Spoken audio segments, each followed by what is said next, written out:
Gold, trusted gold buyers. మీరు తాకట్టు పెట్టిన బంగారాన్ని విడిపించి ఈ రోజు ఉన్న మార్కెట్ ధరకు కొనబడను. Welcome to 18 minutes. This is Pavan. So ప్రస్తుతం తెలంగాణలో గ్యాస్ కొరత ఉంది అని చెప్పేసి అంటున్నారు. సో ఆ విషయం గురించి ఒక క్లారిటీ తీసుకొని రావడానికి నేను హెచ్పి గ్యాస్ స్టేషన్ దగ్గరికి అయితే వచ్చాను. ప్రొపరేటర్ శ్రీనివాస్ గారు ఉన్నారు. వాళ్ళని క్లియర్గా అడిగి తెలుసుకునే ప్రయత్నం అయితే చేద్దాం. Welcome to 18 minutes. This is Pavan. So ప్రస్తుతం జరుగుతున్న యుద్ధం కారణంగా గ్యాస్ కొరత అనేది ఏర్పడిందని చెప్పేసి ప్రజలు నిన్నటి నుంచి చాలా భయాందోళన చెందుతున్నారు, ప్యానిక్ అవుతున్నారు. అసలు గ్యాస్ వస్తుందా రాదా ఏంటి పరిస్థితి అని చెప్పేసి ఈ విధంగా జరుగుతుంది. సో దానికి సంబంధించి మనం బిఎస్ఆర్ ఎంటర్ప్రైజెస్ శ్రీనివాసరావు సార్ ఉన్నారు, ప్రొపరేటర్. ఆయన అడిగి తెలుసుకుందాము. HP gas sir. Hi sir. Hello sir, నమస్తే అండి. వినియోగదారులందరికీ నమస్కారం అండి. మీ టీవీకి కూడా నమస్కారం. సార్ ఒకసారి ఏంటి సార్ ప్యానిక్ అవుతున్నారు? మన నిన్నటి నుంచి ప్రజలు గ్యాస్ రావట్లేదు. ఏమైందండి, మనకు ఏ వస్తువు దొరకట్లేదని మార్కెట్ లో తెలిసినా ప్యానిక్ అవుతారు. నేను ఒక చిన్న ఇన్సిడెంట్ చెప్తాను. మీరు ఈ రోజు మీ టీవీలో క్యాన్సర్ మందులు దొరకట్లేదు అని ప్రచారం చేయండి. వాడు అవసరం ఉన్నోడు వస్తాడు, అవసరం లేనోడు వస్తాడు, డబ్బులు ఉన్నోడు వస్తాడు, డబ్బులు లేనోడు వస్తాడు, తెలివి ఉన్నోడు కూడా వస్తాడు. తెలివి ఉన్నోడు అంటే ఏంటంటే వాడికి ఎక్స్పైర్ అవుతుందని తెలుసు, ఈ మందులు ఈ సంవత్సరానికి ఎక్స్పైర్ అవుతుంది అని కొని పెడతారు. ఎందుకంటే ఒక యాన్సిటీ ఏమవుతుందంటే ఇక దొరకవు. అట్లాగా మనకి ఏదైతే దొరకదు అంటామో దాని మీద కొంచెం మనకు ఇదవుతుంది. కాబట్టి మనం ఇప్పుడు ఎక్కడ స్కార్సిటీ లేదండి. ఉంటే లైన్లు నిలబడతారు గ్యాస్ కంపెనీల దగ్గర, మీరు చూసే ఉంటారు. ఒక రోజులో గ్యాస్ వెళ్ళిపోతుంది, మహా అంటే 2 రోజులు వెళ్ళిపోతుంది. కాబట్టి ప్రాబ్లం ఏం లేదు. కస్టమర్స్ కి ప్యానిక్ కాకండి. నేను కస్టమర్ని కోరుకునేది ఒక్కటే, మీరు ప్యానిక్ అయ్యి మీకు అవసరం లేకుండా బుక్ చేయొద్దు.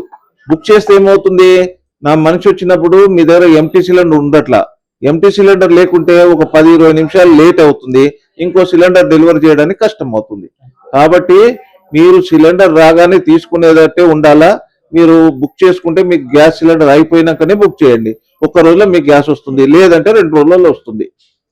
సో కస్టమర్ల దగ్గర నుంచి ఎలాంటి కాల్స్ వస్తున్నాయి సార్ ఇప్పుడు పబ్లిక్ దగ్గర నుంచి? ఇప్పుడు పబ్లిక్ దగ్గర నుంచి ఒకటేనండి, ఈ స్కార్సిటీ అని ఏం రాదు సార్. గ్యాస్ బంద్ అవుతుంది అంటే ఏం సార్, గ్యాస్ బంద్ అవుతుంది అంటే ఏం సార్, అట్లా ఒకటే వస్తుంది. ఏమంటే నా దగ్గర చూశారు కదా, పబ్లిక్ ఎవరు లేరు. ఎందుకంటే అందరికీ తెలిసింది. ఏమంటే ప్యానిక్ కాకూడదు. నేను 5 రోజుల నుంచి ఇదే చెప్తున్నాను టీవీలో. ప్రతి టీవీ వాళ్ళు వచ్చారు. ప్యానిక్ కాకండి, సిలిండర్ వస్తుంది. గవర్నమెంట్ మంచి అరేంజ్మెంట్ చేసింది. ఏమంటే ఫస్ట్ డెలివరీ మన కస్టమర్స్కి ఇవ్వమని, వినియోగదారునికి ఫస్ట్ ఇవ్వాలని. రెండోది ఏంటంటే అది ఇచ్చిన తర్వాత హాస్పిటల్స్కి, ఎమర్జెన్సీ హాస్పిటల్కి, హాస్టల్స్కి ఇవ్వమన్నారు. అది తర్వాత కమర్షియల్కి ఇవ్వమన్నారు. కాబట్టి ఎవరికి ఇబ్బంది లేకుండా అందరికి సామరస్యంగా నడిచిపోతుంది. మన దగ్గర ఎలా ఉంది సార్? మన దగ్గర అయితే షార్టేజ్ లేదు కదా? ఏమి లేదండి, ఏం లేదండి. నా దగ్గర పబ్లిక్ లేదు కదా, ఏమి లేదు. మేము కస్టమర్ కి ఇచ్చేస్తున్నాం, ఒక రోజులో ఇచ్చేస్తున్నాం. వాళ్ళు లేకుంటేనే 2వ రోజు ఇస్తున్నాం. లేదు అంటే డబ్బులు లేవు, సిలిండర్ లేదు అంటే నెక్స్ట్ డే వెళ్ళిపోతున్నాం. అట్లా ఇబ్బంది ఏం లేకుండా నడుస్తా ఉందండి ఇప్పటి వరకు అయితే. సో ఇంకోటి సార్, ఫ్యూచర్ లో ఏమన్నా వచ్చే ఛాన్సెస్ ఉన్నాయి ఇప్పుడు దీని ఎల్పిజి పడిపోవడం వల్ల? ఇప్పుడు మనకి ఇగో చూడండి, మనకు ఎప్పుడు 85% ఇంపోర్ట్ చేస్తున్నాం. మన దగ్గర 15% అవుతుంది, 85% తీసుకొస్తున్నాం.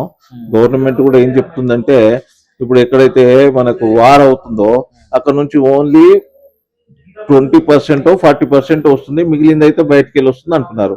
కాబట్టి దానికి ఎంత ఎఫెక్ట్ పడదు కదా. ఏం పడ్డా ఒక రోజు పడవచ్చు, కానీ అంత ఎఫెక్ట్ ఏం పడదు పబ్లిక్ కి. కాబట్టి ప్యానిక్ కాకండి. సో కరోనా క్రైసిస్ టైంలోనే మేనేజ్ ఇది ఏమంటే చూడండి, తెలంగాణ మూవ్మెంట్ లోనే ఎవరికి ఇబ్బంది కాకుండా గవర్నమెంట్ అరేంజ్మెంట్ చేసింది. అన్ని రోజులు గిర్ఫ్యూలు ఉన్నా, ప్లస్ కోవిడ్ టైంలో అందరు తలుపులు వేసుకుని ఉన్నా కానీ మేము సప్లై చేసాం ఇంటింటికి తిరిగి. అలాంటప్పుడు కూడా ఏం ప్రాబ్లం లేదు, ఇప్పుడు కూడా రాదు. కాబట్టి దయచేసి పబ్లిక్ ఒకటే విన్నపం, మీరు ప్యానిక్ కాకండి, అన్నెసరిగా బుక్ చేయొద్దు. మీకు అవసరం ఉంటేనే బుక్ చేయండి, లేకుంటే లేదు. సో ఇప్పుడు ఉంచుకొని కూడా ఎక్కువ బుక్ చేసుకోవడం వల్ల భయపడి అది కూడా ఇబ్బంది అవుతుందండి. ఎందుకంటే వేరే అవసరం ఉన్న కస్టమర్ కి దొరకదు. ఇప్పుడు మన దగ్గర ఉన్నది కదా, ఇంకోటి తెచ్చి పెట్టుకుందాం అని పబ్లిక్ లో ఉంటే ఇంకో వేరే వాళ్ళకి దొరకదు. కాబట్టి మీకు అవసరం ఉంటేనే బుక్ చేసుకోండి, అప్పుడే మీకు బాగుంటుంది. మీరు బాగుంటే మేము బాగుంటాం, మనం అంతా బాగుంటే దేశం బాగుంటుంది. కాబట్టి మనం ఎప్పుడు కూడా దేశానికి కొరకు ఆలోచించండి, మీ కొరకు ఆలోచించండి, మేము మీ కొరకు ఆలోచిస్తాం, మీరు మా కొరకు ఆలోచించండి. ఇంకోటి ఏంటంటే మీరు సేఫ్గా ఉండడం, కస్టమర్ ఎప్పుడు సేఫ్గా ఉండాలని మేము అనుకుంటాం, ఎప్పుడు కూడా ఇబ్బంది పడొద్దు అనుకుంటాం. ఇప్పుడు ఏమవుతుంది, కొన్ని లీకేజ్లు అవుతాయి. ఎందుకు అవుతుంది? మన నెగ్లిజెన్స్ వల్ల. కాబట్టి మీరు అన్నం తినగానే చెయ్యట్లయితే కడుకుంటామో అలాగే వంట కాగానే రెగ్యులేటర్ కట్టేయండి, రెగ్యులేటర్ ఆఫ్ చేసేయండి. అప్పుడు ఈ మనకి ఎలాంటి లీకేజ్ రాదు, ప్రాబ్లం ఉండదు. దయచేసి ఈ విన్నపాన్ని మీరు రొటీన్ లో పెట్టుకోండి. Thank you. So thank you. చూసారు కదా క్లియర్ గా సార్ చాలా బాగా చెప్పారు. ఎవరు ప్యానిక్ అవ్వద్దు. సో గ్యాసెస్ మన దగ్గర ఎక్కడైతే యుద్ధం జరుగుతుందో అక్కడ 25% ఎంతో తీసుకుంటున్నాం అంటున్నారు, మిగతాదంతా మనకి బయట నుంచి వస్తుంది. సో ప్రాబ్లం ఏం లేదు, అంత ఎఫెక్ట్ కూడా పడదు. అందరికీ సరిపోని గ్యాస్ అయితే ఉంది, కొరత అయితే అస్సలు లేదు. బట్ ఇలా ఎవరైతే ఎక్స్ట్రా బుక్ చేసుకుంటున్నారో, గ్యాస్ ఉన్నా కానీ చెప్పేసి ఎక్స్ట్రా బుక్ చేసుకుని అక్కడ లేట్ అవ్వడం వల్ల కొంచెం ఈ ప్యానిక్ సిచ్యువేషన్ అయితే అయింది. సోషల్ మీడియాలో వీటిలలో ఇంకా ఎక్కువగా చెప్పడం వల్ల ప్రజలు భయపడిపోయి ఎక్కువగా తీసేసుకుంటున్నారు అంటున్నారు. సో అలాంటి ప్రాబ్లం ఏం లేదు, తెలంగాణ అలాంటి ప్రాబ్లం రాదు అని సార్ క్లియర్ గా చెప్తున్నారు. So thank you.